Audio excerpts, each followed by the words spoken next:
안녕하세요. 남대문 선교회 신영민 목사입니다. 마누엘 G. 벨라스케스의 저서 기업 윤리에는 이런 이야기가 나오고 있습니다.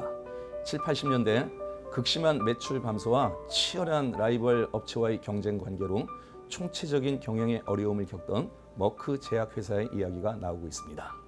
이렇게 회사 사장이 어려울 때 한 연구원이 자사의 동물 치료제인 아이버맥틴이 아프리카 풍토병인 회선 사상충 구제에 탁월한 효능이 있다는 사실을 알게 됩니다.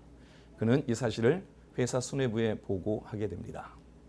이 회선 사상충은 아프리카 강가에 기숙하는 기생충으로서 사람의 피부를 뚫고 들어가서 2.5cm까지 자랍니다. 그리고 수백만 마리의 알을 낳아서 사람의 시신경을 건드려서 눈을 멀게 하거나 사람의 정신세포를 건드려서 사람들이 혼미한 가운데 자살하게 이르게 하는 이런 아픔을 일으키고 있었습니다. 아프리카 당국은 이 사상충을 구제할 힘과 방법이 아무것도 없었습니다. 회사는 즉각 이 아이버맥틴이라는 약을 인체 개발용으로 개발하기로 결정을 하고 10년이라는 세월 동안 많은 인력과 천문학적인 투자비를 쏟아붓게 됩니다. 드디어 약이 완성이 되었습니다. 그러나 기쁨은 잠시, 더 큰 문제가 회사의 경영을 덮치게 됩니다. 이 오랜 시간 많은 비용을 들여서 개발한 약이기에 고가의 가격이 형성됐습니다. 그런데 이 약을 팔 수 있는 시장은 지구상에서 단 한 곳, 가장 가난한 대륙 아프리카밖에 없었다는 것입니다. 당연히 아무도 이 약을 구매할 대상이 없었습니다. 회사는 다시 고뇌의 고뇌를, 장고의 장고를 거듭한 끝에 이 신약을 전액 아프리카에 무상 지원하기로 결정을 내렸습니다. 회사의 경제 불황을 돕기 위해서 만들어낸 프로젝트가 오히려 회사의 어려움을 더 가중하게 만든 것입니다. 성도 여러분, 여러분이라면 이럴 때 어떤 결정을 내리시겠습니까? 그런데 놀라운 사실이 벌어지기 시작했습니다. 회사는 휘청거리는데 갑자기 이 머크사의 매출량이 늘어나기 시작한 것입니다. 어떻게 이런 일이 가능했을까요? 이 머크 회사를 바라보는 소비자들의 인식에 변화가 생겨나기 시작한 것입니다. 저 회사는 고객 주머니 돈만 빼먹는 악덕 회사가 아니라 인류의 행복과 평화와 증진을 위해서 섬길 줄 알고 봉사할 줄 아는 건전한 윤리적 기업이다.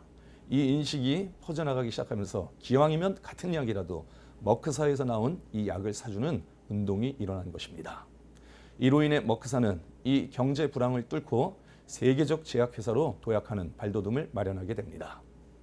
2000년도에 나온 제레미 리프킨의 명저 유로피언 드림에는 세계적인 다국적 기업을 설명하는 자료가 나옵니다. 단 한 줄이지만 저는 그 책에서 확 달라진 이 머크사의 위상을 확인할 수 있었습니다. 저희 남대문 선교회 회원들은 장사하는 사람들입니다. 저는 종종 우리 선교회 회원들에게 이 머크사 이야기를 들려주곤 합니다. 여러분, 이렇게 열심히 장사하고 돈 벌어서 누구 주려고 하십니까? 그러면 처음에 그들은 이렇게 대답했습니다. 우리 자식 줘야죠. 아들, 딸 줘야죠. 그러나 이제 저희 선교회 회원들의 생각은 변화되었습니다. 이제는 이렇게 대답합니다. 우리요, 남 주려고 장사합니다. 이 생각의 변화에 대해서 저는 이렇게 기도합니다. 하나님, 우리 성도들의 가게가 이제는 가게가 아니라 기업으로 일어나게 하옵소서. 하나님께서는 이 기도에 응답하셔서 이런 증거들을 하나씩 둘씩 우리에게 주고 계십니다. 성도 여러분, 눈을 들어 주변을 바라보십시오. 진정한 큰 성공, 사람들에게 사랑받고 존경받는 성공은 내가 가지려고 공부하고 내가 가지려고 일하는 성공이 아니라 남에게 주려고 일하고 장사할 때 큰 성공은 주어지는 것입니다.